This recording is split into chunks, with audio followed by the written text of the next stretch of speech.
પ્રચાર ખેડા લોકસભા કોંગ્રેસ ઉમેદવાર કાળુસિંહ ડાભીએ નડિયાદ શહેરથી પ્રચાર ચાલુ કર્યો। નડિયાદના બસ સ્ટેશન પાછળ આવેલા સરદાર સ્ટેચ્યુથી ઢોલ નગારા સાથે પ્રચારમાં ખેડા જિલ્લા કોંગ્રેસ પ્રમુખ ચંદ્રશેખર તથા નડિયાદ શહેર પ્રમુખ હાર્દિકભાઈ ભટ્ટ, નડિયાદના કોંગ્રેસ કાર્યકર્તાઓ તથા આગેવાનો હાજર રહ્યા। નડિયાદ રેલવે સ્ટેશન, કેટલીક ટ્રેનોના સ્ટોપેજ તથા નડિયાદના રોડ રસ્તાના નિરાકરણ સાથે પ્રચાર કર્યો। આપનો પરિચય? મારું નામ ચંદ્રશેખરસિંહ ડાભી, હું ખેડા જિલ્લા કોંગ્રેસ સમિતિનો પ્રમુખ।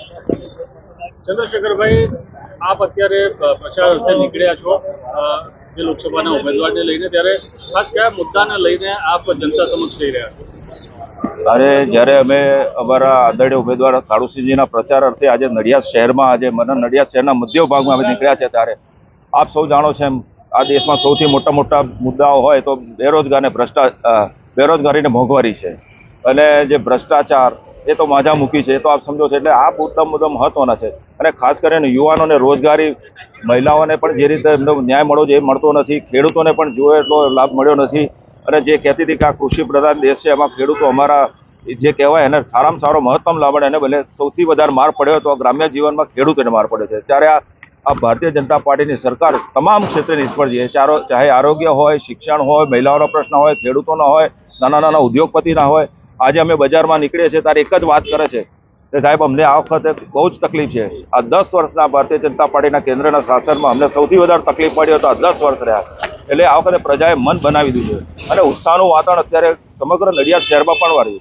પહેલા અમે એમ માનતા કે શહેર એટલે માત્ર ભાજપનો વિસ્તાર, એ ભ્રમ હવે ભાગી ગયો છે। લોકોએ પણ અમને કહી દીધું કે આ વખતે સાહેબ ચિંતા ના કરશો, અમને સારામાં સારા અમે આ વખતે ઉમેદવાર આપ્યા છે।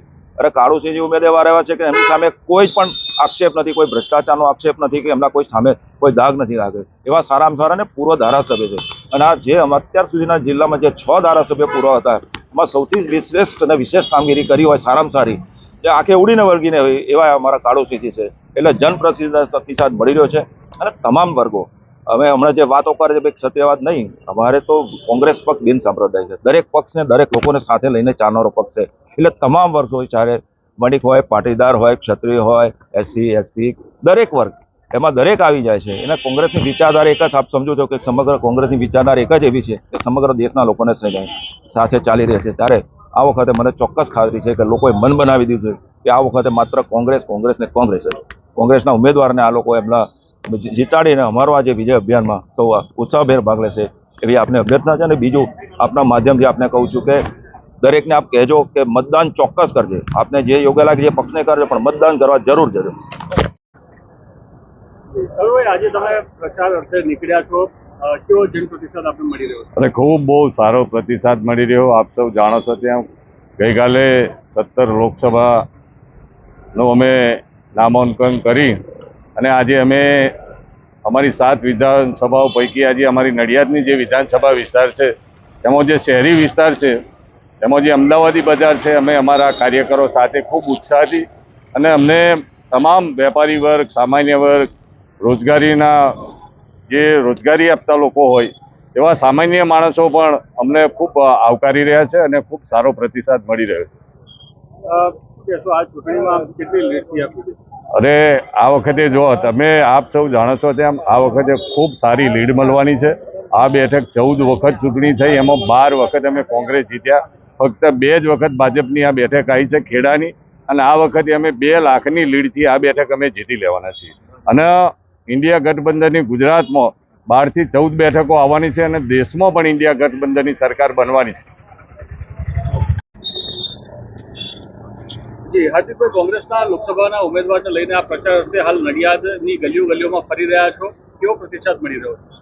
હાલ અમે અમારા ઉમેદવારને લઈને નડિયાદના વેપારી વિસ્તાર જે કહે છે કે અમદાવાદી બજાર, ડભાણ ભાગોળના વિસ્તારમાં અમે અત્યારે નીકળ્યા છે। દુકાને ફરીએ છીએ, વેપારીઓનો, અંદર કામ કરતા કર્મચારીઓનો એવો સારો પ્રતિસાદ છે। લોકો ચાલુ સરકારથી ખૂબ જ નારાજ છે, ખૂબ જ કંટાળી ગયા છે। હવે સરકાર બદલવાના મૂડમાં છે, લોકોને કંઈક નવું જોઈએ છે, રોજગારી જોઈએ છે, શિક્ષણ ક્ષેત્રે ક્રાંતિ જોઈએ છે। માટે વેપારીઓ અને રસ્તા પરના લોકોનો પણ એટલો સારો પ્રતિસાદ છે કે કદાચ આ વખતે પરિણામ બદલાઈ જશે, એમાં કંઈ નવાઈ નહીં લાગે। ખાસ કયા મુદ્દાઓને લઈને આપ જનતા સમક્ષ જઈ રહ્યા? એક તો બેરોજગારીનો મુદ્દો છે, શિક્ષણનો મુદ્દો છે, નડિયાદના રોડ રસ્તા ગટરોના મુદ્દા છે, અમારે તો નડિયાદ આવે એટલે મૂળ નડિયાદનું જોવાનું. નડિયાદમાં થયેલા ભ્રષ્ટાચારના મુદ્દા છે, નડિયાદમાં હોસ્પિટલોના મુદ્દા છે, ટ્રેનોના સ્ટોપેજ કપાઈ ગયા એના મુદ્દા છે. એટલે અમે આ બધા મુદ્દા સાથે નડિયાદના લોકો સાથે ચર્ચા કરી છે ને 100% આ વખતે પરિણામ મળશે અને અમને સાથ મળશે ને લોકોનો મત મળશે, એમાં બિલકુલ બેમત નથી.